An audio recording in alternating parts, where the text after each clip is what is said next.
ਸਤਿ ਸ੍ਰੀ ਅਕਾਲ। Punjabi radio USA ਸੁਣ ਰਹੇ ਦੇਖ ਰਹੇ ਸਾਰੇ ਹੀ ਸਰੋਤਿਆਂ ਦਰਸ਼ਕਾਂ ਨੂੰ ਜੀ ਆਇਆਂ ਨੂੰ ਪਿਆਰ ਭਰੀ ਸਤਿ ਸ੍ਰੀ ਅਕਾਲ। ਪ੍ਰੋਗਰਾਮ ਅਪਡੇਟ ਕੈਲੀਫੋਰਨੀਆ ਦੇ ਵਿੱਚ ਹਰਜੋਤ ਸਿੰਘ ਜੀ ਸਵਾਗਤ ਹੈ ਜੀ ਆਇਆਂ ਨੂੰ ਪ੍ਰੋਗਰਾਮ ਦੇ ਵਿੱਚ। ਸਤਿ ਸ਼੍ਰੀ ਅਕਾਲ, ਧੰਨਵਾਦ ਜੀ ਆਇਆਂ ਨੂੰ। ਪੰਜਾਬੀ ਰੇਡੀਓ USA ਦੇ ਜਿੰਨੇ ਵੀ ਸਰੋਤੇ ਸਾਡੇ ਸਾਰੇ ਹੀ AM ਸਟੇਸ਼ਨਸ FM ਸਟੇਸ਼ਨ ਘਰਾਂ ਦੇ ਵਿੱਚ ਰੇਡੀਓ ਸੈਟਸ ਦੇ ਰਾਹੀਂ ਟੈਲੀਫੋਨ ਦੇ ਰਾਹੀਂ ਫੇਸਬੁੱਕ YouTube ਤੇ ਲਾਈਵ ਦੇਖ ਰਹੇ ਹੋ ਸੁਣ ਰਹੇ ਹੋ ਸਾਰਿਆਂ ਨੂੰ ਜੀ ਆਇਆਂ ਨੂੰ ਤੇ ਬਹੁਤ ਹੀ ਪਿਆਰ ਤੇ ਸਤਿਕਾਰ ਭਰੀ ਸਤਿ ਸ਼੍ਰੀ ਅਕਾਲ ਸਰੋਤਿਓ। ਅੱਜ ਮਾਰਚ ਦੀ 31 ਤਰੀਕ ਆ ਤੇ ਦਿਨ ਜਿਹੜਾ ਆ ਉਹ ਸੋਮਵਾਰ ਆ ਤੇ ਤੁਹਾਡੇ ਲਈ ਸ਼ਾਮ ਦਾ ਅਪਡੇਟ ਕੈਲੀਫੋਰਨੀਆ ਪ੍ਰੋਗਰਾਮ ਲੈ ਕੇ ਹਾਜ਼ਰ ਹੋਏ ਆ।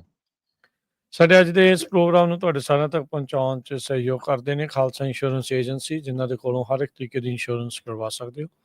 ਇੰਸ਼ੋਰੈਂਸ ਬਾਰੇ ਪਤਾ ਕਰਨ ਲਈ ਕਾਲ ਕਰ ਸਕਦੇ ਹੋ ਨੰਬਰ 408-272-2500 ਦੇ ਉੱਤੇ। ਟਿਰਕੇਣਾ immigration law firm US immigration ਦਾ ਹੋਵੇ ਕਿਸੇ ਵੀ ਤਰੀਕੇ ਦਾ ਕੰਮ, ਕਾਲ ਅਟਰਨੀ ਜੇ ਟਿਰਕੇਣਾ 415-909-0503। Gurbachan Singh Nagra Sacramento, Sarabjit Singh Kulwinder Kaur Toot Yuba City, Gurdev Singh Sohal Antelope, Paramjit Singh Dakha Berkeley, Gursahib Singh Bakersfield, Avtar Singh Manzil Clovis. ਇਹਨਾਂ ਸਾਰਿਆਂ ਦਾ ਧੰਨਵਾਦ। ਜੇ ਤੁਸੀਂ ਵੀ ਇਸ ਪ੍ਰੋਗਰਾਮ ਨੂੰ ਸਪਾਂਸਰ ਕਰਨਾ ਚਾਹੁੰਦੇ ਹੋ ਸੰਪਰਕ ਕਰ ਸਕਦੇ ਹੋ 408-722-7698 ਦੇ ਉੱਤੇ। ਅੱਜ ਦੀਆਂ ਖਬਰਾਂ ਵੱਲ ਚੱਲੀਏ ਤੇ ਪ੍ਰੈਜ਼ੀਡੈਂਟ ਟਰੰਪ ਐਡਮਿਨਿਸਟ੍ਰੇਸ਼ਨ ਜੋ ਹੁਣ ਰਿਵਿਊ ਕਰਨ ਜਾ ਰਿਹਾ ਜੋ billions of dollar Harvard university ਨੂੰ ਫੈਡਰਲ ਫੰਡਿੰਗ ਵੱਲੋਂ ਮਿਲਦੇ ਹੈਗੇ ਆ। 3 ਫੈਡਰਲ ਏਜੰਸੀਜ਼ 8 ਬਿਲੀਅਨ ਡਾਲਰ ਜੋ ਮਲਟੀ ਈਅਰ ਗ੍ਰਾਂਟ ਕਮਿਟਮੈਂਟ ਸੀਗੀ ਹਾਰਵਰਡ ਨੂੰ, ਉਸ ਦੀ ਜਿਹੜੀ ਇਨਵੈਸਟੀਗੇਸ਼ਨ ਆ ਉਹ ਚੱਲ ਰਹੀ ਹੈਗੀ ਆ। ਇਹ department of education, department of health and human services ਤੇ US general service administration 3 departments ਵੱਲੋਂ ਸ਼ੁਰੂ ਕੀਤੀ ਗਈ ਆ। ਖਾਸ ਕਰਕੇ ਕਿਉਂਕਿ ਉੱਥੇ ਦੇ ਜਿਹੜੇ ਸਟੂਡੈਂਟ ਸੀ ਉਹ ਪ੍ਰੋ ਪੈਲਸਤੀਨੀਅਨ ਪ੍ਰੋਟੈਸਟ ਦੇ ਵਿੱਚ ਇਨਵੋਲਵ ਸੀਗੇ। ਸੋ 255 ਮਿਲੀਅਨ ਦੇ ਜਿਹੜੇ ਕੰਟਰੈਕਟ ਆ ਉਹ ਵੀ ਰਿਵਿਊ ਕੀਤੇ ਜਾ ਰਹੇ ਹੈਗੇ ਆ। ਟਰੰਪ ਐਡਮਿਨਿਸਟ੍ਰੇਸ਼ਨ ਨੇ 400 ਮਿਲੀਅਨ ਡਾਲਰ ਤੋਂ ਜਿਹੜੀ ਫੰਡਿੰਗ ਅਵੇਲੇਬਲ ਸੀ ਕੋਲੰਬੀਆ ਯੂਨੀਵਰਸਿਟੀ ਨੂੰ ਉਹ ਵੀ ਪੁੱਲ ਕਰ ਲਈ ਸੀ। ਸੋ ਕੋਲੰਬੀਆ 'ਚ ਵੀ ਇਹ ਚੱਲ ਰਿਹਾ, ਬਹੁਤ ਸਾਰੀਆਂ ਯੂਨੀਵਰਸਿਟੀ ਦੇ ਵਿੱਚ ਇਹ ਸਾਰਾ ਕੁਝ ਚੱਲ ਰਿਹਾ ਹੈਗਾ। ਸੈਕਟਰੀ ਆਫ ਐਜੂਕੇਸ਼ਨ ਜਿਹੜੀ ਆਲਮੋਸਟ ਖਤਮ ਹੋਣ ਜਾ ਰਹੀ ਆ, ਉਹਨਾਂ ਦੇ ਜਿਹੜੇ ਲਿੰਡਾ ਮੈਕਮਹੋਨ ਆ, ਉਹਨਾਂ ਨੇ ਇਹ ਕਿਹਾ ਵੀ ਹਾਰਵਰਡ ਯੂਨੀਵਰਸਿਟੀ ਫੇਲ ਹੋਈ ਆ to protect the students on campus for anti-Semitic discrimination. ਸੋ ਇਹ ਜਿਹੜੀ ਸਿਚੁਏਸ਼ਨ ਆ ਯੂਨੀਵਰਸਿਟੀਜ਼ ਨੂੰ ਲੈ ਕੇ ਟਰੰਪ ਐਡਮਿਨਿਸਟ੍ਰੇਸ਼ਨ ਤੇ ਵੱਖ-ਵੱਖ ਯੂਨੀਵਰਸਿਟੀਜ਼ ਦੇ ਵਿੱਚ ਚੱਲ ਰਹੀ ਹੈ ਜੀ। ਅਗਲੀ ਗੱਲ ਕਰਦੇ ਜਾਈਏ, ਕੈਲੀਫੋਰਨੀਅਨਸ ਜਿਹੜੇ ਆ ਉਹਨਾਂ ਨੂੰ ਮਹਿੰਗੇ ਤੇਲ ਦਾ ਸਾਹਮਣਾ ਕਰਨਾ ਪੈਂਦਾ ਆ। ਹੁਣ ਸਮਰ ਆ ਰਹੀ ਆ, ਸਮਰ ਬਲੈਂਡ ਦੇ ਨਾਂ ਦੇ ਉੱਤੇ ਕੈਲੀਫੋਰਨੀਆ ਦੇ ਲੋਕਾਂ ਦੀ ਹੋਰ ਛਿੱਲ ਲਾਈ ਜਾਂਦੀ ਆ। ਕੈਲੀਫੋਰਨੀਆ ਵਾਲੇ ਹਮੇਸ਼ਾ ਸੋਚਦੇ ਰਹਿੰਦੇ ਆ ਵੀ ਇਹ ਚੱਕਰ ਕੀ ਆ ਵੀ ਸਾਡੇ ਪੰਪ ਦੇ ਉੱਤੇ ਗੈਸ ਮਹਿੰਗੀ ਕਿਉਂ ਆ। ਇੱਕ ਨਵੀਂ ਸਟੱਡੀ ਇੱਕ ਪ੍ਰੋਮੀਨੈਂਟ ਰਿਸਰਚਰ ਦੇ ਦੁਆਰਾ ਪੇਸ਼ ਕੀਤੀ ਗਈ ਆ ਕੈਲੀਫੋਰਨੀਆ ਦੇ ਗੈਸ ਪ੍ਰਾਈਸਿਸ ਬਾਕੀ ਸੂਬਿਆਂ ਦੇ ਜਿਹੜਾ ਉਹ ਮੁਕਾਬਲੇ। ਅਕਸਰ ਕੈਲੀਫੋਰਨੀਆ ਦੇ ਪੋਲੀਟੀਸ਼ੀਅਨ ਇਹ ਰੌਲਾ ਪਾ ਦਿੰਦੇ ਆ ਵੀ ਜਿਹੜੀ ਪ੍ਰਾਈਸ ਗਾਊਜਿੰਗ ਦੇ ਕਰਕੇ ਇੱਥੇ ਕੀਮਤਾਂ ਵੱਧਦਾ, ਪਰ ਇਹ ਸਟੱਡੀ ਜਿਹੜੀ ਕਹਿੰਦੀ ਆ ਵੀ ਪ੍ਰਾਈਸ ਗਾਊਜਿੰਗ ਨਹੀਂ, ਇਨਫੈਕਟ ਜਿਹੜੀਆਂ ਪਾਲਿਸੀਜ਼ ਆ ਉਹਦੇ ਕਰਕੇ ਜਿਹੜੀ ਕੈਲੀਫੋਰਨੀਆ ਦੇ ਵਿੱਚ ਤੇਲ ਦੀਆਂ ਕੀਮਤਾਂ ਸਭ ਤੋਂ ਜ਼ਿਆਦਾ ਹੈਗੀਆਂ। ਕਹਿੰਦੇ ਵੀ ਡਾਟਾ ਓਵਰਵੈਲਮਿੰਗਲੀ ਕੰਪੈਲਿੰਗ ਆ ਤੇ ਕਹਿੰਦੇ ਵੀ ਇਹਦੇ ਵਿੱਚ ਕੋਈ ਐਵੀਡੈਂਸ ਨਹੀਂ ਨਜ਼ਰ ਆਉਂਦਾ ਵੀ ਗੈਸ ਪ੍ਰਾਈਸ ਦੇ ਵਿੱਚ ਗਾਊਜਿੰਗ ਹੋਈ ਆ ਜਾਂ ਗੈਸ ਸਟੇਸ਼ਨ ਓਨਰਸ, ਰਿਫਾਈਨਰਸ ਜਾਂ ਆਇਲ ਪ੍ਰੋਡਿਊਸਰਸ ਦੇ ਦੁਆਰਾ ਇਸ ਸੂਬੇ ਦੇ ਵਿੱਚ, ਜਾਂ ਜੇ ਕਿਤੇ ਹੋਊਗੀ ਕਿਤੇ ਛੋਟੇ-ਮੋਟੇ ਘਟਨਾਵਾਂ ਹੋ ਸਕਦੀਆਂ, ਕੋਈ ਵਾਈਡ ਸਪਰੈਡ ਇਦਾਂ ਦੀ ਗੱਲ ਨਹੀਂ ਆ। ਪਿਛਲੇ 50 ਸਾਲਾਂ ਦੇ ਗੈਸ ਪ੍ਰਾਈਸਿਸ ਨੂੰ ਐਗਜ਼ਾਮਿਨ ਕਰਨ ਤੋਂ ਬਾਅਦ ਦੇ ਵਿੱਚ ਇਹ ਜਿਹੜਾ ਰਿਸਰਚਰ ਆ Michael Mische USC Marshall School of Business, ਉਸਨੇ ਜਿਹੜੀ ਆਪਣੀ ਸਟੱਡੀ ਪਬਲਿਸ਼ ਕੀਤੀ ਹੈ study of California gas prices ਨੂੰ ਲੈ ਕੇ ਉਸਨੇ ਇਹ ਦੱਸਿਆ ਹੈਗਾ ਆ। ਅਮੇਸ਼ ਤੇ ਜਿਹੜੇ ਹੋਰ ਕਈ ਐਕਸਪਰਟ ਆ ਉਹ ਗਵਰਨਰ ਨਿਊਸਮ ਦੇ ਉਸ ਕਲੇਮ ਨੂੰ ਰਿਫਿਊਟ ਕਰਦੇ ਆ, ਰੱਦ ਕਰਦੇ ਆ ਵੀ ਤੇਲ ਦੀਆਂ ਜਿਹੜੀਆਂ ਕੰਪਨੀਜ਼ ਆ ਉਹਨਾਂ ਦੇ ਦੁਆਰਾ ਪ੍ਰਾਈਸ ਗਾਊਜਿੰਗ ਜਿਹੜੀ ਕੀਤੀ ਗਈ ਆ। ਕੈਲੀਫੋਰਨੀਆ ਦੇ ਜਿਹੜੇ ਡਰਾਈਵਰਸ ਆ ਕਈ ਸਾਲਾਂ ਤੱਕ ਉਹਨਾਂ ਨੂੰ ਇਹੀ ਜਿਹੜੀ ਚੀਜ਼ ਆ ਕਹਿ ਲਓ ਵੀ ਇੱਕ ਸ਼ੁਨਸ਼ਨਾ ਆ ਉਹ ਫੜਾਉਂਦੇ ਰਹੇ ਹੈਗੇ ਆ। ਸੋ KTLA ਦੇ ਨਾਲ ਗੱਲਬਾਤ ਕਰਦੇ ਹੋਏ ਜਿਹੜੇ ਮਾਈਕਲ ਮੀਸ਼ ਆ ਉਸਨੇ ਇਹ ਚਰਚਾਵਾਂ ਕੀਤੀਆਂ। ਇਸ ਦੇ ਉੱਤੇ ਜਦ ਨਿਊਸਮ ਹੁਣਾਂ ਦੇ ਆਫਿਸ ਤੋਂ ਟਿੱਪਣੀ ਜਿਹੜੀ ਆ ਉਹ ਲਈ ਗਈ ਹੈਗੀ ਆ ਤਾਂ ਉਹਨਾਂ ਦੇ ਸਪੋਕਸਪਰਸਨ ਨੇ ਕਿਹਾ ਆ ਵੀ ਜਿਹੜੀਆਂ ਸਵੀਅਰ ਗੈਸੋਲੀਨ ਪ੍ਰਾਈਸ ਸਪਾਈਕਸ ਆ ਉਹ 2022 ਤੋਂ ਬਾਅਦ ਦੇ ਵਿੱਚ ਵਾਪਰੀਆਂ ਆ ਤੇ ਕਹਿੰਦੇ ਵੀ ਜਿਹੜੀ ਪ੍ਰਾਈਸ ਗਾਊਜਿੰਗ ਬਿੱਲ ਆ 2 ਸਾਲ ਪਹਿਲਾਂ ਜਿਹੜਾ ਆ ਉਹ ਲਿਆਂਦਾ ਗਿਆ ਸੀਗਾ। ਸੋ ਕੈਲੀਫੋਰਨੀਆ ਦੇ ਵਿੱਚ ਅਜੇ ਵੀ ਤੇਲ ਦੀਆਂ ਕੀਮਤਾਂ ਲਗਾਤਾਰ ਵੱਧਦਾ ਤੇ ਹੁਣ ਅਜੇ ਦੇਖੋ ਕੱਚੇ ਤੇਲ ਦੀਆਂ ਕੀਮਤਾਂ ਹਰਜੋਤ ਸਿੰਘ ਜੀ ਘੱਟ ਹੋਣ ਦੇ ਬਾਵਜੂਦ ਵੀ ਕੈਲੀਫੋਰਨੀਆ ਦਾ ਤੇਲ ਇੱਕ ਵਾਰੀ ਫੇਰ ਐਵਰੇਜ ਦੇ ਵਿੱਚ ਨੇਸ਼ਨ ਵਾਈਡ ਐਵਰੇਜ ਦੇ ਵਿੱਚ ਜਿਹੜਾ ਪਹਿਲਾਂ ਵੀ ਉੱਤੇ ਸੀ ਹੁਣ ਹੋਰ ਵੀ ਉੱਤੇ ਜਿਹੜਾ ਉਹ ਜਾ ਚੁੱਕਾ ਆ। ਜਿਹੜਾ ਸਪੈਸ਼ਲ ਸਮਰ ਬਲੈਂਡ ਆ ਉਹ ਹੋਰ ਵੀ ਮਹਿੰਗਾ ਆਪਾਂ ਨੂੰ ਪੈਂਦਾ ਆ। ਤਾਲਿਬਾਨ ਦਾ ਸਾਬਕਾ ਐਂਬੈਸਡਰ ਜੋ ਸਪੇਨ ਦੇ ਵਿੱਚ ਸੀਗਾ, ਸਪੇਨ ਨੂੰ ਸੀਗਾ, ਉਸ ਨੂੰ ਯੂਐਸ ਦੀ ਇਮੀਗ੍ਰੇਸ਼ਨ ਨੇ ਅਰੈਸਟ ਕੀਤਾ ਹੋਇਆ ਆ। ਫੈਡਰਲ ਜੱਜ ਨੇ ਅੱਜ ਡਿਕਲਾਈਨ ਕਰ ਦਿੱਤਾ ਵੀ ਮੁਹੰਮਦ ਰਹੀਮ ਵਹੀਦੀ ਜੋ ਸ਼ਨੀਚਰਵਾਰ ਨੂੰ ਅਰੈਸਟ ਕੀਤਾ ਗਿਆ ਸੀ ਵਾਸ਼ਿੰਗਟਨ ਡੁਲਿਸ ਇੰਟਰਨੈਸ਼ਨਲ 에ਅਰਪੋਰਟ ਤੇ, ਉਸ ਨੂੰ ਨਾ ਛੱਡਿਆ ਜਾਵੇ। ਅਫਗਾਨ ਡਿਪਲੋਮੈਟ ਮੁਹੰਮਦ ਰਹੀਮ ਵਹੀਦੀ ਇੱਕ ਲਾਫੁਲ ਪਰਮਾਨੈਂਟ ਯੂਐਸ ਰੈਜ਼ੀਡੈਂਟ ਆ ਤੇ ਸਟਰਲਿੰਗ ਵਰਜੀਨੀਆ ਦੇ ਵਿੱਚ ਰਹਿੰਦਾ ਆਪਣੀ ਵਾਈਫ ਮੈਰੀ ਵਹੀਦੀ ਦੇ ਨਾਲ, ਜੋ ਕਿ ਯੂਐਸ ਦੀ ਸਿਟੀਜ਼ਨ ਹੈਗੀ ਆ। ਸੋ ਟਰੰਪ ਐਡਮਿਨਿਸਟ੍ਰੇਸ਼ਨ ਕ੍ਰੈਕਡਾਊਨ ਕਰ ਰਿਹਾ ਉਹਨਾਂ ਇਮੀਗ੍ਰੈਂਟਸ ਦੇ ਉੱਤੇ ਜਿਹੜੇ ਖਾਸ ਕਰਕੇ ਯੂਐਸ ਦੀ ਫੋਰਨ ਪਾਲਿਸੀ ਦੇ ਅਗੇਂਸਟ ਚੱਲ ਰਹੇ ਹੈਗੇ ਆ। ਸੋ ਇਸ ਨੂੰ ਇਸ ਕਰਕੇ ਜਿਹੜਾ ਅਰੈਸਟ ਕੀਤਾ ਗਿਆ ਹੈਗਾ। ਵਹੀਦੀ ਦਾ ਜਿਹੜਾ ਕੇਸ ਆ ਬਾਕੀ ਲੋਕਾਂ ਨਾਲੋਂ ਡਿਫਰੈਂਟ ਆ। ਲਾਫੁਲ ਰੈਜ਼ੀਡੈਂਟ ਹੈਗਾ ਆ। ਵੀਜ਼ਾ ਹੋਲਡਰਸ ਜਿਹੜੇ ਟਾਰਗੇਟ ਕੀਤੇ ਜਾ ਰਹੇ ਆ ਉਹ ਪੋਲੀਟੀਕਲ ਐਡਵੋਕੇਸੀ ਦੇ ਚੱਕਰ ਦੇ ਵਿੱਚ ਕੀਤੇ ਜਾ ਰਹੇ ਆ। ਜਿਸ ਤਰ੍ਹਾਂ ਤੁਸੀਂ ਦੇਖਿਆ ਹੀ ਆ ਪਿਛਲੇ ਦਿਨਾਂ ਦੇ ਵਿੱਚ ਕਿੰਨੇ ਜਿਹੜੇ ਯੂਨੀਵਰਸਿਟੀ ਦੇ ਸਟੂਡੈਂਟਸ ਆ ਉਹਨਾਂ ਦੇ ਵੀਜ਼ੇ ਕੈਂਸਲ ਕਰ ਦਿੱਤੇ ਗਏ ਹੈਗੇ ਆ। ਸੋ ਇਸ ਨੂੰ ਜੱਜ ਨੇ ਵੀ ਕਹਿ ਦਿੱਤਾ ਵੀ ਹਜੇ ਜੇਲ੍ਹ ਦੇ ਵਿੱਚ ਹੀ ਰੱਖਿਆ ਜਾਵੇ। ਜੀ, ਅਗਲੀ ਜਿਹੜੀ ਹਜ਼ਰਤ ਸਿੰਘ ਦੀ ਗੱਲ ਕਰਦੇ ਜਾਈਏ, ਇਹ ਜਿਹੜੀ ਖਬਰ ਆ ਰਹੀ ਆ LA ਕਾਉਂਟੀ ਦੇ ਵਿੱਚ ਜਿਹੜੇ ਸੇਲ ਟੈਕਸ ਆ ਉਸ ਨੂੰ ਵਧਾ ਦਿੱਤਾ ਗਿਆ ਆ। LA ਕਾਉਂਟੀ ਦੇ ਵਿੱਚ ਰਹਿਣ ਵਾਲੇ ਜਿਹੜੇ ਲੋਕ ਆ ਉਹਨਾਂ ਨੂੰ ਹੁਣ ਜਿਹੜੀ ਵੀ ਕੀਮਤ ਜਿਹੜੀ ਵੀ ਚੀਜ਼ ਖਰੀਦਦੇ ਆ ਉਸ ਦੇ ਉੱਤੇ 0.25% ਸੇਲ ਟੈਕਸ ਦੇ ਵਿੱਚ ਵਾਧਾ ਹੋਇਆ ਆ। ਪਿਛਲੇ ਨਵੰਬਰ ਦੇ ਵਿੱਚ ਉੱਥੋਂ ਦੇ ਵੋਟਰਸ ਨੇ ਮੈਜਰ A ਨੂੰ ਪਾਸ ਕੀਤਾ ਸੀ, ਜਿਸ ਦੇ ਨਾਲ ਕਾਉਂਟੀ ਵਾਈਡ ਸੇਲ ਟੈਕਸ 9.5 ਤੋਂ ਵਧਾ ਕੇ 0.25% ਕਰ ਦਿੱਤਾ ਗਿਆ ਆ। ਇਹ ਮੈਜਰ A ਦੇ ਤਹਿਤ ਇਹਨਾਂ ਨੇ ਇਹ ਦਾਅਵਾ ਕੀਤਾ ਹੈ ਵੀ ਜਿਹੜਾ ਸੇਲਸ ਟੈਕਸ ਦੇ ਵਿੱਚ ਵਾਧਾ ਆ, ਵਾਧੂ ਰਾਸ਼ੀ ਜਿਹੜੀ ਹੋਣੀ ਆ ਉਹ ਹੋਮਲੈਸ ਸਰਵਿਸ ਤੇ ਪ੍ਰੀਵੈਂਸ਼ਨ ਦੇ ਉੱਤੇ ਵਰਤੀ ਜਿਹੜੀ ਉਹ ਜਾਊਗੀ। ਉੱਦਾਂ ਜੇ ਦੇਖਿਆ ਜਾਵੇ ਤਾਂ ਕੈਲੀਫੋਰਨੀਆ ਦੇ ਵਿੱਚ ਪਾਮਡੇਲ ਤੇ ਲੈਂਕਾਸਟਰ ਇੱਥੇ ਸਭ ਤੋਂ ਜ਼ਿਆਦਾ ਸੇਲ ਟੈਕਸ ਆ 11.25% ਦੇ ਉੱਤੇ। ਉੱਥੇ ਵੀ ਜਿਹੜੇ ਵੋਟਰਸ ਨੇ ਰੀਸੈਂਟਲੀ ਇਨਕਰੀਜ਼ ਨਵੰਬਰ ਦੇ ਵਿੱਚ ਜਿਹੜਾ ਉਸ ਨੂੰ ਵਧਾਇਆ ਸੀ। ਲੋਕਲ ਪ੍ਰੋਗਰਾਮ ਪਬਲਿਕ ਸੇਫਟੀ ਤੇ ਇਨਫਰਾਸਟ੍ਰਕਚਰ ਦੇ ਉੱਤੇ ਕਹਿੰਦੇ ਵੀ ਉੱਥੇ ਜਿਹੜੀ ਖਰਚਾ ਆ ਉਹ ਕੀਤਾ ਜਾਣਾ ਆ। ਕਹਿੰਦੇ ਵੀ ਮੈਕਸੀਕੋ ਤੇ ਅਮਰੀਕਾ ਦਾ ਜਿਹੜਾ ਕੈਲੀਫੋਰਨੀਆ ਦੇ ਵਿੱਚ ਬਾਰਡਰ ਆ, ਕਿਸੇ ਵੇਲੇ ਉੱਥੇ ਮੇਲੇ ਲੱਗਦੇ ਸੀ। 1200 ਤੋਂ ਲੈ ਕੇ 2-2000 ਬੰਦਾ ਜਾਂ ਬੀਬੀ ਹਰ ਰੋਜ਼ ਉਸ ਬਾਰਡਰ ਤੋਂ ਲੰਘਦੇ ਸੀਗੇ।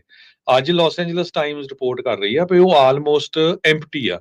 ਤੁਹਾਨੂੰ ਇਦਾਂ ਲੱਗਦਾ ਵੀ ਜਿੱਦਾਂ ਤੁਸੀਂ ਕਿਸੇ ਵੀ ਰਿਮੋਟ ਜਗ੍ਹਾ ਦੇ ਉੱਤੇ ਆ ਗਏ ਆ। ਬਾਰਡਰ ਪੈਟਰੋਲ ਏਜੰਟਸ ਦੇ ਨਾਲ 750 ਦੇ ਕਰੀਬ ਯੂਐਸ ਮਿਲਟਰੀ ਦੇ ਟਰੂਪਸ ਸੈਨ ਡੀਗੋ ਵਾਲੇ ਇਸ ਏਰੀਏ ਦੇ ਵਿੱਚ ਕੰਮ ਕਰ ਰਹੇ ਆ। 6 ਮੀਲ ਦੀ ਬਾਰਡਰ ਵਾਲ ਵੀ ਉਹਨੇ ਆਲਰੇਡੀ ਬਣਾ ਲਈ ਆ ਸੈਨ ਇਸਰੀਓ ਕੈਲੀਫੋਰਨੀਆ ਵਾਲੇ ਏਰੀਏ ਦੇ ਵਿੱਚ।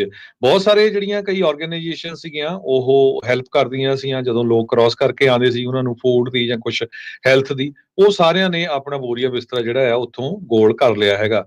ਬਾਰਡਰ ਪੈਟਰੋਲ ਏਜੰਟਸ ਜੋ ਸੈਨ ਡੀਗੋ ਸੈਕਟਰ ਦੇ ਵਿੱਚ ਆ ਉਹ ਕਹਿੰਦੇ ਭਈ ਇੱਕ ਟਾਈਮ ਦੇ ਉੱਤੇ 1200 ਤੋਂ ਵੱਧ ਲੋਕ ਜਿਹੜੇ ਆ ਅਪ੍ਰੈਲ ਮਹੀਨੇ 'ਚ ਪਿਛਲੇ ਸਾਲ ਐਵਰੀ ਡੇ ਕ੍ਰਾਸ ਕਰਦੇ ਸੀ, ਜੋ ਕਿ ਅੱਜ ਦੀ ਡੇਟ ਦੇ ਵਿੱਚ ਉਹ ਸਿਰਫ 30 ਤੋਂ 40 ਦੇ ਕਰੀਬ ਲੋਕਾਂ ਨੂੰ ਅਰੈਸਟ ਕਰਦੇ ਆ।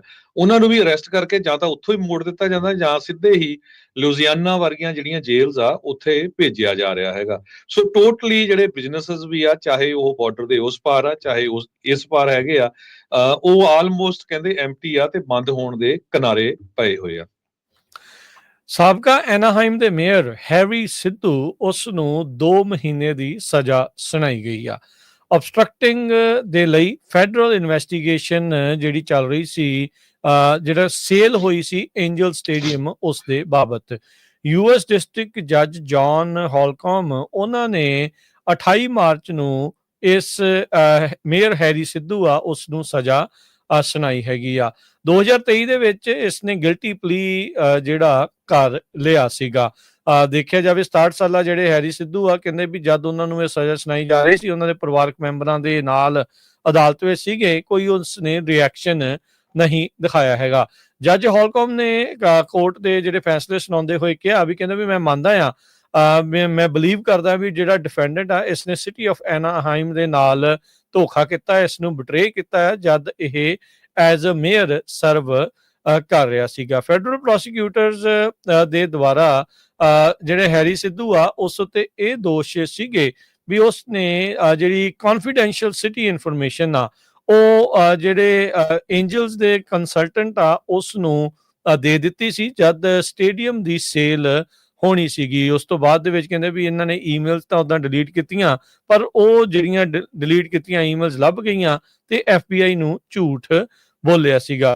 ਪ੍ਰੋਸੀਕਿਊਟਰਸ ਨੇ ਇਹ ਵੀ ਦਾਅਵਾ ਕੀਤਾ ਵੀ ਜਿਹੜਾ ਹੈਰੀ ਸਿੱਧੂ ਆ ਉਸਨੇ $1 ਮਿਲੀਅਨ ਕੈਂਪੇਨ ਕੰਟਰੀਬਿਊਸ਼ਨ ਐਂਜਲਸ ਦੇ ਕੋਲੋਂ ਜਿਹੜੀ ਉਹ ਲਈ ਸੀ ਜਾਂ ਉਹ ਮੰਗ ਰਿਹਾ ਸੀਗਾ ਇਸ ਡੀਲ ਦੇ ਤਹਿਤ। 2023 ਦੇ ਵਿੱਚ ਸਿੱਧੂ ਨੇ ਇਸ ਨੂੰ ਜਿਹੜਾ ਗਿਲਟੀ ਪਲੀ ਜਿਹੜਾ ਉਹ ਕਰ ਲਿਆ ਸੀਗਾ ਤੇ ਉਦਾਂ ਜਿਹੜੇ ਇਹਦੇ ਜਿਹੜੇ ਵਕੀਲ ਸੀਗੇ ਉਹ ਕਹਿੰਦੇ ਸੀ ਵੀ ਇਸ ਨੂੰ ਕੋਈ ਪ੍ਰਿਜ਼ਨ ਟਰਮ ਨਾ ਹੋਵੇ, $50,000 ਦਾ ਜਿਹੜਾ ਜੁਰਮਾਨਾ ਉਹ ਦੇਣ ਨੂੰ ਰਾਜੀ ਹੈਗਾ ਆ। ਪਰ ਅੱਜ ਜਿਹੜੇ ਜੱਜ ਹੋਲਕਮ ਆ ਉਸਨੇ ਸਾਬਕਾ ਐਨਾਹਾਈਮ ਦੇ ਮੇਅਰ ਹੈਰੀ ਸਿੱਧੂ ਨੂੰ 2 ਮਹੀਨੇ ਦੀ ਸਜ਼ਾ ਸੁਣਾਈ ਆ। ਜਿਸ ਟਾਈਮ ਦੇ ਉੱਤੇ ਆਪਾਂ ਤੁਹਾਡੇ ਨਾਲ ਗੱਲਬਾਤ ਕਰ ਰਹੇ ਹਾਂ, ਕੈਲੀਫੋਰਨੀਆ ਦੇ ਵਿੱਚ ਸਿਲਵਰ ਫਾਇਰ ਲੱਗਣ ਦੇ ਨਾਲ ਉਸ ਏਰੀਏ ਦੇ ਵਿੱਚ ਇਵੈਕੂਏਸ਼ਨ ਆਰਡਰ ਜਾਰੀ ਕੀਤੇ ਗਏ ਆ। 1250 ਏਕੜ ਤੋਂ ਵੱਧ ਸੜ ਕੇ ਆਲਰੇਡੀ ਸਵਾਹ ਹੋ ਚੁੱਕੇ ਆ ਤੇ ਹਵਾਵਾਂ ਬਹੁਤ ਜ਼ਿਆਦਾ ਤੇਜ਼ ਚੱਲ ਰਹੀਆਂ। ਇਹ ਏਰੀਆ ਸਾਰਾ ਜੋ ਯੋਸੇਮਿਟੀ ਨੈਸ਼ਨਲ ਪਾਰਕ ਆ ਉਸ ਏਰੀਏ ਦੇ ਵਿੱਚ ਆ। ਨਾਰਥ ਆਫ ਬਿਸ਼ਪ ਇਹ ਟਾਊਨ ਆ ਜੋ ਹਾਫਵੇ ਬਿਟਵੀਨ ਯੋਸੇਮਿਟੀ ਨੈਸ਼ਨਲ ਪਾਰਕ ਤੇ ਡੈਥ ਵੈਲੀ ਨੈਸ਼ਨਲ ਪਾਰਕ ਦੇ ਵਿੱਚ ਹੈਗਾ। ਏਜੰਸੀ ਨੇ ਬਹੁਤ ਸਾਰੀਆਂ ਫੋਟੋਜ਼ ਵੀ ਸ਼ੇਅਰ ਕੀਤੀਆਂ ਤੇ ਲੋਕਾਂ ਨੂੰ ਕਿਹਾ ਵੀ ਇਮੀਡੀਏਟਲੀ ਇਸ ਏਰੀਏ ਚੋਂ ਨਿਕਲ ਜਾਓ। ਸੋ ਖਾਸ ਕਰਕੇ ਇਨੀਓ ਕਾਉਂਟੀ ਤੇ ਮੋਨੋ ਕਾਉਂਟੀ ਇਹ 30 ਮੀਲ ਦਾ ਸਟ੍ਰੈਚ ਹੈਗਾ ਹਾਈਵੇ 6 ਦੇ ਉੱਤੇ, ਜਿੱਥੇ ਸਾਰੀ ਲੋਕਾਂ ਨੂੰ ਇਵੈਕੂਏਸ਼ਨ ਲਈ ਕਿਹਾ ਗਿਆ ਆ। ਸੋ ਫਾਰ 0% ਫਾਇਰ ਕੰਟੇਨਡ ਆ ਤੇ ਰਾਤ ਨੂੰ ਇਸ ਅੱਗ ਦੇ ਵਧਣ ਦੇ ਬਹੁਤ ਜ਼ਿਆਦਾ ਚਾਂਸ ਆ, ਨੈਸ਼ਨਲ ਵੈਦਰ ਸਰਵਿਸ ਕਹਿ ਰਿਹਾ, ਕਿਉਂਕਿ 65 ਮੀਲ ਪਰ ਆਵਰ ਦੇ ਹਿਸਾਬ ਦੇ ਨਾਲ ਹਵਾਵਾਂ ਜਿਹੜੀਆਂ ਆ ਉਹ ਚੱਲ ਰਹੀਆਂ ਆ। ਜੀ, ਅਗਲੀ ਜਿਹੜੀ ਹਰਜੋਤ ਸਿੰਘ ਜੀ ਗੱਲ ਕਰਦੇ ਆ ਟੈਰਿਫਸ ਨੂੰ ਲੈ ਕੇ। ਟੈਰਿਫ ਨੇ ਇਸ ਟਾਈਮ ਪੂਰੀ ਦੁਨੀਆ ਦੇ ਵਿੱਚ ਧੜਥੱਲੀ ਜਿਹੜੀ ਉਹ ਮਚਾ ਰੱਖੀ ਆ। ਸੋ ਰਾਸ਼ਟਰਪਤੀ ਟਰੰਪ ਉਹਨਾਂ ਦੇ ਜਿਹੜੇ ਕੈਬਨਿਟ ਦੇ ਵਿੱਚੋਂ ਬਹੁਤ ਸਾਰੇ ਲੋਕ ਦੱਸ ਰਹੇ ਆ, ਖੁਦ ਆਪ ਵੀ ਰਾਸ਼ਟਰਪਤੀ ਕਹਿ ਰਹੇ ਆ ਵੀ 2 ਅਪ੍ਰੈਲ ਨੂੰ ਸਾਰੇ ਹੀ ਨੇਸ਼ਨਸ ਦੇ ਉੱਤੇ ਕਹਿੰਦੇ ਵੀ ਟੈਰਿਫ ਲੱਗਣ ਜਿਹੜਾ ਉਹ ਜਾ ਰਿਹਾ ਹੈਗਾ ਆ।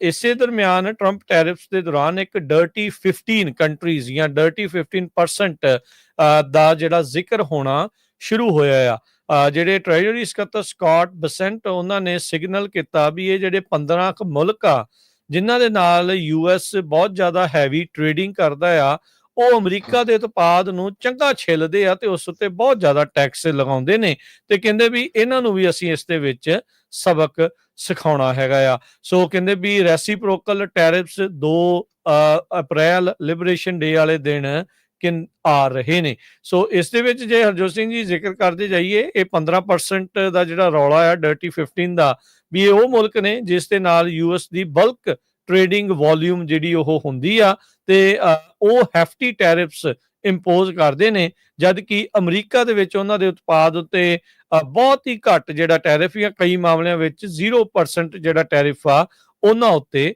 ਲੱਗਦਾ ਹੈਗਾ ਆ। ਸੋ ਜਿਹੜੇ ਮੁਲਕ ਆ ਉਹਦੇ ਬਾਰੇ ਕੁਝ ਜਿਹੜੇ ਨਾਮ ਹਰਜੋਤ ਸਿੰਘ ਜੀ ਸਾਹਮਣੇ ਆਏ ਆ, ਜੇ ਤੁਸੀਂ ਉਹ ਜ਼ਿਕਰ ਕਰੋ ਤਾਂ।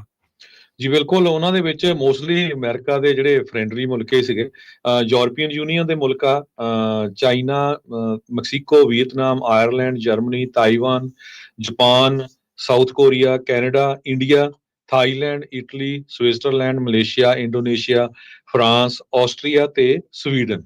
ਸੋ ਇਹ 15 ਉਹਨਾਂ ਨੇ ਡਰਟੀ ਮੁਲਕ ਕਿਹਾ ਆ ਵੀ ਜਿਹੜੇ ਸਾਡੇ ਤੇ ਟੈਰਿਫ ਲਾਉਂਦੇ ਆ, ਹੁਣ ਅਸੀਂ ਉਹਨਾਂ ਦੇ ਉੱਤੇ ਰੈਸੀਪ੍ਰੋਕਲ ਟੈਕਸ ਜੋ ਆ ਉਹ ਲਾਉਣ ਜਾ ਰਹੇ ਹਾਂ।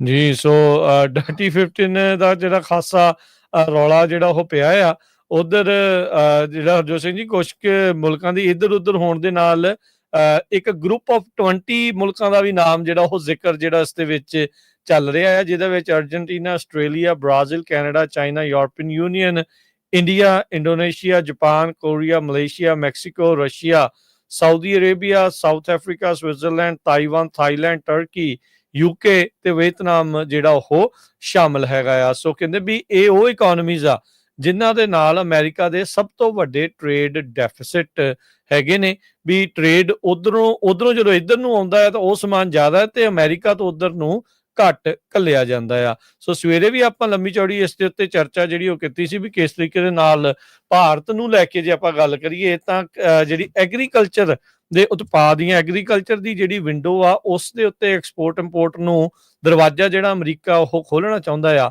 ਪੰਜਾਬ 'ਚ ਵਸਦੇ ਕਿਸਾਨਾਂ ਨੂੰ ਇਸ ਦਾ ਜਿਹੜਾ ਨੋਟਿਸ ਆ ਉਹ ਲੈਣ ਦੀ ਜ਼ਰੂਰਤ ਆ ਵੀ ਖੁੱਲ੍ਹੀ ਮੰਡੀ ਦੇ ਵਿੱਚ ਬਾਹਰ ਮਾਰਕੀਟ ਦੇ ਵਿੱਚ ਜੇ ਤੁਹਾਡਾ ਉਤਪਾਦ ਵਿਕਣਾ ਸ਼ੁਰੂ ਹੁੰਦਾ ਆ, ਜੇ ਤੁਸੀਂ ਥੋੜਾ ਡਿਫਰੈਂਟ ਚੀਜ਼ਾਂ ਬਣਾ ਕੇ ਉਗਾ ਕੇ ਜਿਹੜਾ ਉਹ ਵੇਚਣ ਬਾਰੇ ਜਿਹੜਾ ਉਹ ਸੋਚ ਰਹੇ ਆ, ਇੰਡੀਆ ਜਿਹੜਾ ਕਿ ਤੁਹਾਡੇ ਤੇ ਬਹੁਤ ਜ਼ਿਆਦਾ ਡਿਪੈਂਡ ਰਹਿੰਦਾ ਆ ਤੇ ਤੁਸੀਂ ਉੱਦਾਂ ਕਹਿੰਦੇ ਤੇ ਆ ਵੀ ਇੰਡੀਆ ਦਾ ਅਸੀਂ ਢਿੱਡ ਭਰਦੇ ਆ, ਪਰ ਤੁਹਾਨੂੰ ਉਸ ਦੇ ਬਦਲੇ ਮਿਲ ਕੀ ਰਿਹਾ ਆ? ਕਿਸਾਨਾਂ ਨੂੰ ਧੱਕੇ ਮੁੱਕੀਆਂ ਤੇ ਡਾਂਗਾਂ ਹੀ ਜਿਹੜੀਆਂ ਉਹ ਮਿਲ ਰਹੀਆਂ। ਸੋ ਤੁਹਾਨੂੰ ਵੀ ਕੁਛ ਨਾ ਕੁਛ ਅਜਿਹੇ ਮਾਮਲਿਆਂ ਦੇ ਵਿੱਚ ਇਹਨਾਂ ਸਰਕਮਸਟੈਂਸਿਸ ਦੇ ਵਿੱਚ ਹੋ ਰਹੇ ਚੇਂਜਸ ਦੇ ਵਿੱਚ ਜਿਹੜਾ ਉਹ ਅੱਖਾਂ ਖੋਲ ਕੇ ਜਿਹੜਾ ਉਹ ਦੇਖਣ ਦੀ ਜ਼ਰੂਰਤ ਆ ਵੀ ਕੀ ਤੁਸੀਂ ਅੱਗੇ ਕਰ ਸਕਦੇ ਆ। ਸੋ ਚੇਂਜਸ ਬਹੁਤ ਤੇਜ਼ੀ ਦੇ ਨਾਲ ਜਿਹੜੇ ਉਹ ਆ ਰਹੇ ਨੇ, ਬੜੀਆਂ ਚੀਜ਼ਾਂ ਜਿਹੜੀਆਂ ਉਹ ਤੇਜ਼ੀ ਦੇ ਨਾਲ ਬਦਲਣੀਆਂ ਆ। ਸੋ ਸਾਰਿਆਂ ਨੂੰ ਇਸ ਸੰਬੰਧ ਦੇ ਵਿੱਚ ਸਤਰਕ ਰਹਿਣ ਦੀ ਜ਼ਰੂਰਤ ਆ। ਪੰਜਾਬ ਦੇ ਲਈ, ਪੰਜਾਬ ਦੀ ਕਿਸਾਨੀ ਦੇ ਲਈ, ਕਿਸਾਨਾਂ ਦੇ ਲਈ ਵੀ ਨਵੀਆਂ ਜਿਹੜੀਆਂ ਓਪਰਚੁਨਿਟੀਜ਼ ਆ ਉਹ ਉੱਥੇ ਖੁੱਲ ਸਕਦੀਆਂ ਨੇ। ਤੇ ਕਰੰਸੀ ਦੀ ਗੱਲ ਕਰਦੇ ਜਾਈਏ, ਇੱਕ ਯੂਐਸ ਡਾਲਰ ਦੇ ਬਰਾਬਰ ਕੈਨੇਡਾ ਦੇ $1 ਤੇ 42 ਸੈਂਟ ਰਹੇ ਆ, ਇੱਕ ਯੂਐਸ ਡਾਲਰ ਦੇ ਬਰਾਬਰ ਪਾਕਿਸਤਾਨ ਦੇ 278 ਰੁਪਏ ਤੇ 69 ਪੈਸੇ, ਇੱਕ ਯੂਐਸ ਡਾਲਰ ਦੇ ਬਰਾਬਰ ਇੰਡੀਆ ਦੇ 85 ਰੁਪਏ ਤੇ 46 ਪੈਸੇ। ਜੀ, ਇਸੇ ਤਰੀਕੇ ਦੇ ਨਾਲ ਜੇ ਮਾਰਕੀਟਸ ਦੇ ਉੱਤੇ ਨਜ਼ਰ ਮਾਰਦੇ ਜਾਈਏ ਤੇ ਹਰਜੋਤ ਸਿੰਘ ਜੀ ਉਸ ਤੋਂ ਪਹਿਲਾਂ ਇੰਟਰਨੈਸ਼ਨਲ ਇੱਕ ਜਿਹੜੀ ਵੱਡੀ ਖਬਰ ਜਿਹੜੀ ਉਹ ਰਹੀ ਆ, ਫਰਾਂਸ ਦੀ ਜਿਹੜੀ ਮਰੀਨ ਲੀ ਪੈਨ ਉਸ ਨੂੰ ਸਜ਼ਾ ਸੁਣਾ ਦਿੱਤੀ ਗਈ ਆ ਤੇ ਉਸ ਨੂੰ 2 ਸਾਲ ਦੇ ਲਈ ਇਲੈਕਸ਼ਨ ਲੜਨ ਤੋਂ ਬਾਹਰ ਕਰ ਦਿੱਤਾ ਗਿਆ ਆ। ਸੋ ਕਹਿੰਦੇ ਵੀ ਉਸ ਦੇ ਉੱਤੇ ਅੰਬੈਜ਼ਲਮੈਂਟ ਦੇ ਜਿਹੜੇ ਦੋਸ਼ ਆ ਉਹ ਲਾਏ ਆ, ਉਸ ਦੇ ਵਿੱਚ ਉਹ ਦੋਸ਼ੀ ਕਰਾਰ ਦਿੱਤੀ ਗਈ ਆ। ਹੁਣ ਜਿਹੜੇ ਵਿਰੋਧੀ ਧਿਰ ਵਾਲੇ ਆ ਉਹ ਇਹ ਕਹਿ ਰਹੇ ਆ ਵੀ ਇੱਕ ਹਿਸਾਬ ਦੇ ਨਾਲ ਆਪਣੇ ਜਿਹੜੇ ਪੋਲੀਟੀਕਲ ਓਪੋਜੀਸ਼ਨ ਲੀਡਰ ਆ ਉਸ ਨੂੰ ਲਾਂਭੇ ਕਰਨ ਦੇ ਲਈ ਫਰਾਂਸ ਦੇ ਦੁਆਰਾ ਇਹ ਜਿਹੜਾ ਕਦਮ ਚੁੱਕਿਆ ਗਿਆ ਹੈਗਾ ਆ। ਸੋ ਜਿਹੜੇ ਜੱਜ ਆ ਉਹਨਾਂ ਨੇ ਮੈਰੀ ਲੇ ਪੈਨ ਜਿਹੜੀ ਕਿ ਬਹੁਤ ਹੀ ਰਾਈਟ ਵਿੰਗ ਕੰਜ਼ਰਵੇਟਿਵ ਉੱਥੇ ਫਿਗਰ ਆ, ਫਾਰ ਰਾਈਟ ਜਿਹੜੀ ਪੋਲੀਟੀਕਲ ਮੂਵਮੈਂਟ ਦੀ ਉਹ ਮੇਨ ਸੂਤਰਧਾਰ ਆ, ਉਸ ਨੂੰ ਹੁਣ ਸਜ਼ਾ ਜਿਹੜੀ ਆ ਉੱਥੇ ਸੁਣਾ ਦਿੱਤੀ ਗਈ ਹੈ ਤੇ 2 ਸਾਲ ਦੇ ਲਈ ਕਹਿੰਦੇ ਵੀ ਉਹ ਇਲੈਕਸ਼ਨ ਨਹੀਂ ਲੜ ਸਕੇਗੀ ਤੇ ਨਾਲ ਉਸ ਨੂੰ $1 ਲੱਖ ਦਾ ਜਿਹੜਾ ਜੁਰਮਾਨਾ ਆ ਉਹ ਵੀ ਪਾਇਆ ਗਿਆ ਹੈਗਾ ਆ। ਉਹਨਾਂ ਨੇ ਕਿਹਾ ਵੀ ਇਹ ਪੋਲੀਟੀਕਲੀ ਮੋਟੀਵੇਟਡ ਕਦਮ ਆ ਜੋ ਕਿ ਉਹਨਾਂ ਦੇ ਖਿਲਾਫ ਚੁੱਕਿਆ ਗਿਆ ਆ। ਸੋ ਇਦਾਂ ਜੇ ਦੇਖਿਆ ਜਾਵੇ ਅਗਲੇ 2 ਸਾਲ ਦੇ ਲਈ ਜਦੋਂ ਉਸ ਤੇ ਬੈਨ ਲਾਇਆ ਤਾਂ ਮਤਲਬ 2027 ਦੀ ਜਿਹੜੀ ਪ੍ਰੈਜ਼ੀਡੈਂਸ਼ੀਅਲ ਇਲੈਕਸ਼ਨ ਆ ਉਸ ਤੋਂ ਉਸ ਨੂੰ ਵਾਂਝੇ ਜਿਹੜਾ ਉਹ ਕਰ ਦਿੱਤਾ ਗਿਆ ਆ, ਉਹ ਇਸ ਤੋਂ ਬਾਹਰ ਜਿਹੜੀ ਉਹ ਹੋ ਗਈ ਆ। ਤੇ ਆਪਣੇ ਸਟਾਕ ਮਾਰਕੀਟ ਦੀ ਦੱਸੋ ਤੇ ਜਾਂਦੇ ਫਿਰ ਆਪਾਂ SV 509 ਬਿੱਲ ਦੀ ਥੋੜੀ ਜਿਹੀ ਗੱਲਬਾਤ ਕਰਾਂਗੇ। ਜੀ, ਡਾਓ ਜੋਨ ਜਿਹੜਾ ਹਰਜੋਤ ਸਿੰਘ ਜੀ ਅੱਜ ਵਧਿਆ 400 ਤੇ 19 ਪੁਆਇੰਟ ਵੱਧ ਕੇ 42,000 ਤੇ 2 ਤੇ ਬੰਦ ਹੋਇਆ। S&P 31 ਪੁਆਇੰਟ ਵੱਧ ਕੇ 5600 ਤੇ 12 ਤੇ। ਨੈਸਡੈਕ 24 ਪੁਆਇੰਟ ਘਟ ਕੇ 17,299। ਸੋਨੇ ਦਾ ਭਾਅ $3170 ਪ੍ਰਤੀ ਆਉਂਸ। ਕੱਚੇ ਤੇਲ ਦੀ ਕੀਮਤ $71 ਪ੍ਰਤੀ barrel. 10 year yield 4.21%। Crypto currency 'ਚ ਬਿਟਕੋਇਨ 82,637, ਅਥੀਰੀਅਮ 1,801 $US ਦੇ ਬਰਾਬਰ ਚੱਲ ਰਿਹਾ ਆ। ਜਾਂਦੇ ਇੱਕ ਵਾਰੀ ਫੇਰ, ਕਿਉਂਕਿ ਕੱਲ ਨੂੰ ਹੀਅਰਿੰਗ ਹੈਗੀ ਆ SV 509 ਬਿੱਲ ਦੀ। ਆਪਾਂ ਸਵੇਰੇ ਵੀ ਸ਼ੋਅ ਕੀਤਾ ਸੀ, ਸ਼ਾਮੀ 4 ਵਜੇ ਵੀ ਸ਼ੋਅ ਹੋਇਆ ਪੰਜਾਬੀ ਰੇਡੀਓ USA ਤੇ, ਫਰਾਈਡੇ ਵੀ ਆਪਾਂ ਸਾਰਿਆਂ ਨੂੰ ਦੱਸਿਆ ਸੀ। ਬਹੁਤ ਸਾਰੀਆਂ ਹਿੰਦੂ ਆਰਗੇਨਾਈਜੇਸ਼ਨ 20 ਤੋਂ ਵੱਧ ਜਿਹੜੀਆਂ ਐਕਟਿਵ ਆ ਵੀ ਇਹ ਬਿੱਲ ਪਾਸ ਨਾ ਹੋਵੇ। ਸੈਨੇਟਰ ਐਨਾ ਕੈਬਲੈਰੋ ਜੋ ਆ, ਉਹਨਾਂ ਨੇ ਇਹ ਕਿਹਾ ਵੀ ਮੈਂ ਬਹੁਤ ਸਾਰੇ ਲੋਕਾਂ ਤੋਂ ਉਹਨਾਂ ਦੀਆਂ ਸਟੋਰੀਆਂ ਸੁਣੀਆਂ ਸੀਆਂ ਜਿਨ੍ਹਾਂ ਨੂੰ ਆਪਣੇ ਮੁਲਕਾਂ ਦੇ ਵਿੱਚ ਹਰਾਸ ਹੋਣਾ ਪਿਆ, ਥ੍ਰੈਟਸ ਮਿਲੀਆਂ, ਇੰਟੀਮੀਡੇਸ਼ਨ ਮਿਲੀਆਂ।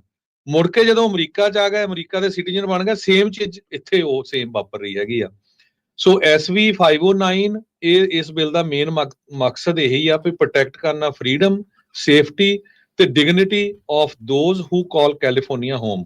ਸੋ ਇਹ ਬਿੱਲ ਜਿਹੜਾ ਆ ਲਾ ਐਨਫੋਰਸਮੈਂਟ ਨੂੰ ਟ੍ਰੇਨਿੰਗ ਦੇ ਲਈ ਜੋ ਰਿਕੋਗਨਾਈਜ਼ ਕਰਦਾ ਆ, ਤੇ ਜਿਹੜੀਆਂ ਫੋਰਨ ਗਵਰਨਮੈਂਟਸ ਆ ਜੋ ਇੰਡੀਵਿਜੂਅਲਸ ਨੂੰ ਟਾਰਗੇਟ ਕਰਦੀਆਂ ਜਾਂ ਉਹਨਾਂ ਦੇ ਪਰਿਵਾਰਾਂ ਨੂੰ ਟਾਰਗੇਟ ਕਰਦੀਆਂ, ਸੋ ਉਹਨਾਂ ਦੇ ਲਈ ਜਿਹੜਾ ਆ ਸੇਫਟੀ ਦੇ ਲਈ ਹੈਗਾ ਆ। ਜੋ ਸੈਨੇਟਰ ਐਨਾ ਕੈਬਰੈਲੋ ਆ ਉਹ ਕਹਿੰਦੇ ਆ ਵੀ ਹਰ ਇੱਕ everyone deserve to live without fear, speak freely, feel safe no matter where they are from। ਵੀ ਹਰ ਇੱਕ ਬੰਦਾ ਜੋ ਕੈਲੀਫੋਰਨੀਆ 'ਚ ਰਹਿੰਦਾ ਆ ਬਿਨਾਂ ਡਰ ਤੇ ਰਹੇ, ਆਜ਼ਾਦੀ ਨਾਲ ਬੋਲ ਸਕੇ, ਸੇਫ ਫੀਲ ਕਰੇ, ਨੋ ਮੈਟਰ ਜਿਹੜੇ ਮਰਜ਼ੀ ਮੁਲਕ ਤੋਂ ਆਏ ਆ। ਹੁਣ ਦੱਸੋ ਇਹਦੇ 'ਚ ਗਲਤ ਕੀ ਆ? ਬਹੁਤ ਸਾਰੇ ਲੋਕ ਕਹਿੰਦੇ ਹੋਣੇ ਆ ਵੀ ਖਰੇ ਜੀ ਇੱਥੇ ਖਾਲਿਸਤਾਨ ਦੀ ਗੱਲ ਹੁੰਦੀ ਆ ਜਾਂ ਹੁੰਦੀ, ਕੋਈ ਇਦਾਂ ਦੀ ਗੱਲ ਨਹੀਂ ਹੈ। ਗੱਲ ਇਹ ਆ ਵੀ ਤੁਹਾਡੇ ਜਿੱਦਾਂ ਦੇ ਮਰਜ਼ੀ ਵਿਊ ਪੁਆਇੰਟ ਹੋਣ। ਆਪਾਂ ਦੇਖਿਆ ਨਹੀਂ ਪਿਛਲੇ ਸਮਿਆਂ 'ਚ ਕਿੰਨੇ ਲੋਕਾਂ ਤੋਂ ਫਰੌਤੀਆਂ ਮੰਗੀਆਂ ਗਈਆਂ, ਭਾਰਤ ਸਰਕਾਰ ਨੇ ਕਿੰਨੇ ਗੈਂਗਸਟਰ ਇੱਥੇ ਭੇਜੇ ਹੈਗੇ ਆ, ਪਿਛਲੇ ਦਿਨਾਂ 'ਚ ਅਰੈਸਟ ਵੀ ਹੋਏ ਹੈਗੇ ਆ। ਗੁਰਦੇਵ ਫੜਿਆ ਕਿੱਦਾਂ ਗਿਆ। ਪੁਲਿਸ ਜਿਹੜੀ ਉਹਨਾਂ ਨਾਲ ਰਲੀ ਹੋਈ, ਇਹੀ ਚੀਜ਼ ਆ ਰੋਕਣ ਦੇ ਲਈ। ਜੇ ਤੁਸੀਂ ਇੰਡੀਆ ਦੇ ਵਿੱਚ ਇੰਨੇ ਡਰ ਵਾਲੇ ਮਾਹੌਲ 'ਚ ਰਹਿੰਦੇ ਸੀ, ਜੇ ਅਮਰੀਕਾ 'ਚ ਆ ਕੇ ਵੀ ਇਹ ਕੁਝ ਹੋਣਾ ਤੇ ਤੁਸੀਂ ਚੁੱਪ ਰਹਿਣਾ, ਕੋਈ ਫਾਇਦਾ ਨਹੀਂ ਹੈ। ਸੋ ਵੱਧ ਤੋਂ ਵੱਧ ਕੱਲ ਨੂੰ ਉੱਥੇ ਪਹੁੰਚੋ। ਜਿਹੜੇ ਵੀ ਜਿੰਨੇ ਵੀ ਪੰਜਾਬੀ ਰੇਡੀਓ USA ਸੁਣ ਰਹੇ ਆ, ਗਾਂ ਤੇ ਗਾਂ ਮੈਸੇਜ ਕਰੋ। ਜਿਹੜੇ ਵੀ ਗੁਰੂ ਘਰ ਪਹੁੰਚ ਰਹੇ ਆ, ਘੱਟੋ ਘੱਟ ਆਪਣੀ ਕਮੇਟੀ ਨੂੰ ਕਾਲ ਕਰੋ, ਭਈ ਇਸ ਬਿੱਲ ਦੇ ਹੱਕ 'ਚ ਲੈਟਰ ਲਿਖਿਆ ਕਿ ਨਹੀਂ। ਕਿਉਂਕਿ 20 ਹਿੰਦੂ ਆਰਗੇਨਾਈਜੇਸ਼ਨਾਂ ਨੇ ਤਾਂ ਲਿਖ ਦਿੱਤੇ ਆ, ਜਿਨ੍ਹਾਂ 'ਚ ਧਾਰਮਿਕ ਵੀ ਹੈਗੀਆਂ, ਉਹਨਾਂ ਦੀਆਂ ਕਲਚਰਲ ਵੀ ਆ, ਪੋਲੀਟੀਕਲ ਵੀ ਆ, ਸਪੋਰਟਸ ਵਾਲੀਆਂ ਵੀ ਆ। ਜਿਹੜੀਆਂ ਆਪਣੀਆਂ ਬਹੁਤ ਸਾਰੇ ਸਪੋਰਟਸ ਵਾਲੀਆਂ ਕਈ ਆਰਗੇਨਾਈਜੇਸ਼ਨਸ ਆ, ਕਲਚਰਲ ਆਰਗੇਨਾਈਜੇਸ਼ਨਸ ਆ, ਇਸੇ ਤਰ੍ਹਾਂ ਸਾਹਿਤ ਸਭਾਵਾਂ ਹੈਗੀਆਂ। ਸੋ ਇਹ ਆਪਣੇ ਲਈ, ਜੇ ਤੁਸੀਂ ਆਪਣੇ ਨੇ ਨਹੀਂ ਤੇ ਘੱਟੋ ਘੱਟ ਆਪਣੇ ਬੱਚਿਆਂ ਦੇ ਲਈ ਆਉਣ ਵਾਲੇ ਸਮੇਂ ਦੇ ਵਿੱਚ, ਤਾਂ ਕਿ ਉਹ ਬੜੇ ਫਰੀਲੀ ਅਮਰੀਕਾ ਦੇ ਵਿੱਚ ਰਹਿ ਸਕਣ, ਬਿਨਾਂ ਕਿਸੇ ਡਰ ਤੋਂ, ਬਿਨਾਂ ਕਿਸੇ ਇੰਟੀਮੀਡੇਸ਼ਨ ਤੋਂ। ਸੋ ਇਹ ਬਿੱਲ ਦਾ ਪਾਸ ਹੋਣਾ ਬਹੁਤ ਜ਼ਰੂਰੀ ਆ। ਸੋ ਸਾਰਿਆਂ ਦੇ ਲੈਟਰ ਲਿਖੋ। ਆਪਾਂ ਪੰਜਾਬੀ ਰੇਡੀਓ USA ਦੀ ਫੇਸਬੁੱਕ ਤੇ ਉਹਨਾਂ ਦੇ ਈਮੇਲ ਪਾ ਦਿੱਤੇ ਆ। ਸੈਨੇਟਰ ਕੈਬਰੀਐਲੋ ਦਾ ਵੀ ਪਾਇਆ ਆ, ਅਸੈਂਬਲੀ ਵੂਮਨ ਜਸਮੀਤ ਕੌਰ ਬੈਂਸ ਹੋਣਾ ਦੀ ਵੀ ਈਮੇਲ ਪਾਈ ਆ। ਉੱਥੇ ਤੁਸੀਂ ਈਮੇਲ ਨਾ ਕਰ ਸਕਦੇ ਆ।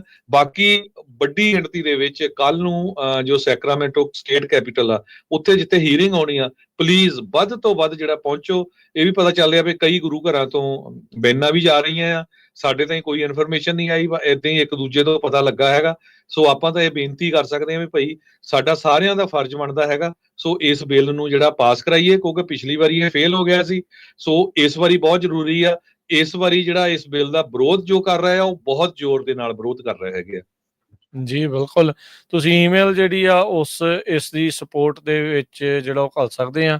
ਜਿਹੜੇ ਵੀ ਸੋਸ਼ਲ ਮੀਡੀਆ ਦੇ ਉੱਤੇ ਜਿਹੜਾ ਤੁਸੀਂ ਦੇਖ ਰਹੇ ਆ, ਈਮੇਲਸ ਇਸ ਲਾਈਵ ਦੇ ਹੇਠਾਂ ਜਿਹੜੀਆਂ ਉਹ ਪਾ ਦਿੱਤੀਆਂ ਗਈਆਂ ਆ। ਸੋ ਕਿਰਪਾ ਕਰਕੇ ਤੁਸੀਂ ਉਸ ਨੂੰ ਈਮੇਲ ਨੂੰ ਜਿਹੜਾ ਆ ਉਹ ਉਸ ਨੂੰ ਕਾਪੀ ਕਰਕੇ ਜਿਹੜਾ ਉਹ ਅੱਗੇ ਸੈਂਡ ਕਰੋ, ਤਾਂ ਜੋ ਇਸ ਬਿੱਲ ਦੇ ਵਿੱਚ ਤੁਸੀਂ ਹਮਾਇਤ SB 509 ਬਿੱਲ ਆ, ਇਸ ਦੀ ਹਮਾਇਤ ਦੇ ਲਈ ਤੁਸੀਂ ਇਹਨਾਂ ਸਾਰੇ ਜਿਹੜੇ ਨੁਮਾਇੰਦੇ ਆ, ਲੋਕਾਂ ਦੁਆਰਾ ਚੁਣੇ ਗਏ ਨੁਮਾਇੰਦੇ ਆ, ਉਹਨਾਂ ਤੱਕ ਜਿਹੜੀ ਉਹ ਤੁਸੀਂ ਪਹੁੰਚਾ ਦਿਓ। ਤੇ ਹਰਜੋਤ ਸਿੰਘ ਜੀ, ਇੱਥੇ ਹੁਣ ਆਪਾਂ ਲੈਂਦੇ ਇਜਾਜ਼ਤ। ਸਭ ਨੂੰ ਪਿਆਰ ਭਰੀ ਸਤਿ ਸ਼੍ਰੀ ਅਕਾਲ।